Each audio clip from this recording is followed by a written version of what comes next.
Hi, I'm Alfred Bundy. Welcome to this special edition of Meet the Leaders. We're here in Atlantic City at the 103rd League of Municipality Convention. My special guest today is Assemblywoman Holly Schepisi. How are you doing? Good, how are you? Nice to see you. I think we did this last year. Yes, we did. Hey, it's good to see you again. Listen, You too.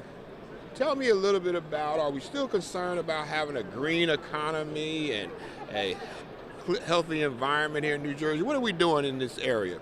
It's fascinating. New Jersey tries to tout itself as an environmentally friendly state. However, right now we have two competing interests with massive overdevelopment taking place throughout the entire state under affordable housing obligations. And At Mount Laurel? it's the Mount Laurel decisions. And for the first time, what we've had is every municipality in the state is being forced into settlement agreements to provide their fair share of affordable housing with actual projects. We have hundreds of thousands of units of housing all going in simultaneously in the state without any regard to environmental, infrastructure constraints, any sort of school issues or otherwise. And it's one of the largest issues impacting the state right now that really hasn't been tracked in an appropriate manner. I don't think very few people even pay attention to it, but tell us what the impact may be to our environment. Okay, what you're seeing right now is just a couple of years ago, DEP had done a watershed project kind of looking at natural resources in New Jersey and when we would be at maximum capacity at the then rate of growth that was taking place. We have now multiplied that rate of growth taking place exponentially with all of these settlements that are coming down. Under the old study, we would have been at maximum capacity by 2050. We are now going to probably be at maximum capacity within the next couple of years. We're seeing green space, open space disappear. We're seeing farmland agricultural disappear. We're seeing a lot of our natural resources that are going to be irrevocably gone. And it's something that we really need to have all hands on deck and pay attention to. I know it's a complicated issue. We need more people at the table. We need more communities talking about this. Stay with me, though, a little bit more about your overall concern about affordable housing in New Jersey. Share with us. Okay, the current system has failed everybody who needs it. It's failed both urban as well as suburban communities. And what we've done is we've put forth a cookie-cutter approach throughout the state with just kind of one type of housing, high-density rental units that isn't what everybody needs or wants. It's not providing an opportunity for people to kind of ascend out of poverty into home ownership.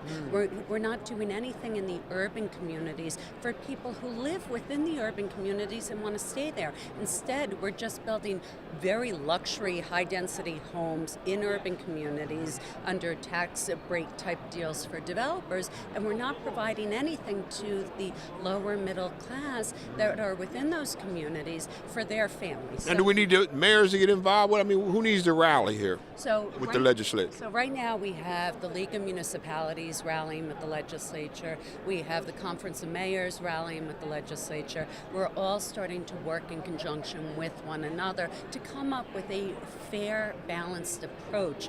We have to deal with foreclosures in this state and look at them as a reasonable opportunity for people to maintain home ownership instead of going out and buying all new stuff. Let's figure out a way to repurpose those foreclosed homes for people. We need to get those back on the market.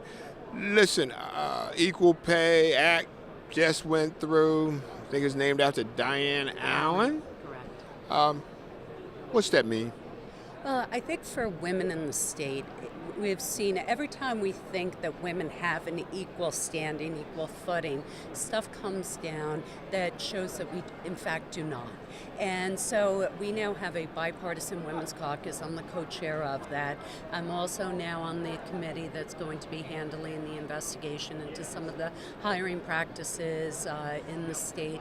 And I think that as women working together in a bipartisan manner, we can really start putting out our own stories and our own messages to ensure equality. Before we go, just tell me a little bit about one item you'd like to see in next year's budget that would mean a lot to your community. fairer funding for our schools. We got to say a little more. I'm going to ask you to explain that a little bit. I represent a district that has seen its property taxes probably become the highest in the nation because of disproportionate funding in the state. We receive, on average, less than $500 per year for funding for our students, inclusive of special needs in our schools. Now, is that because a lot of money is going out because of the Abbott decision? Correct. So to put it into context, Asbury Park students right now are receiving $31,000 per student in aid from the state of New Jersey, as compared to some of the towns I represent that are receiving $450 per student. And that's contributing to the affordable housing problem, because you now have people who are paying the same in property taxes per month as their mortgage payments, and that's driving on affordability and is one of the biggest factors. Do you have a bill out there that you're proposing? I do. Okay, listen, we're out of time, but we're here in Atlantic City. I've been talking to Assemblywoman Schepisi at the League of Municipality Convention.